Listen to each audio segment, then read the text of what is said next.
اللہ ताला हदीस कुदसी उसमें फरमाते हैं मन अमिला अमिलन अशरकु फ़ीही मैया गैरुही तरक्तुहु व शिरकहु, कि जिस शख्स ने कोई अमल किया और उसमें मेरे साथ किसी को शरीक किया। अल्लाह रब्बुल आलमीन फरमाते हैं कि कोई शख्स ने अमल किया उसमें मेरे साथ किसी को शरीक किया तो मैं उसे उसके शिर्क के साथ ही अकेला छोड़ देता हूँ।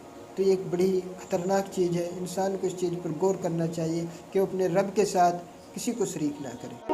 के लिए कुछ भी नामुमकिन जैसी चीज़ नहीं है। हमको चाहिए कि कल आखिरत के दिन हम अल्लाह रब्बुल आलमीन बारगाह में पेश होंगे और अपने अमालों को सही सालिम रखें।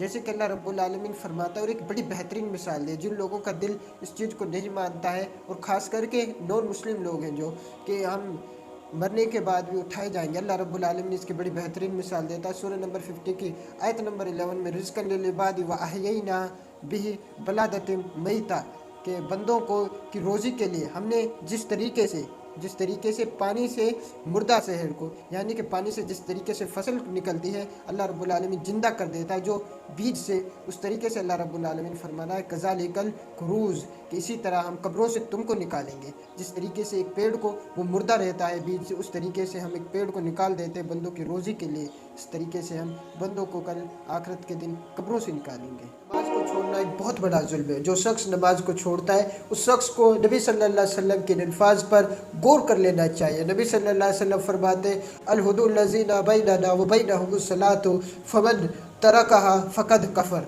कि हमारे और मुनाफिक के दरमियान नमाज का मुआहिदा है, यानी कि नमाज का फ़र्क है, और जिसने नमाज छोड़ दी फ़क़द कुफ्र, तो उसने क्या किया, उसने कुफ्र किया।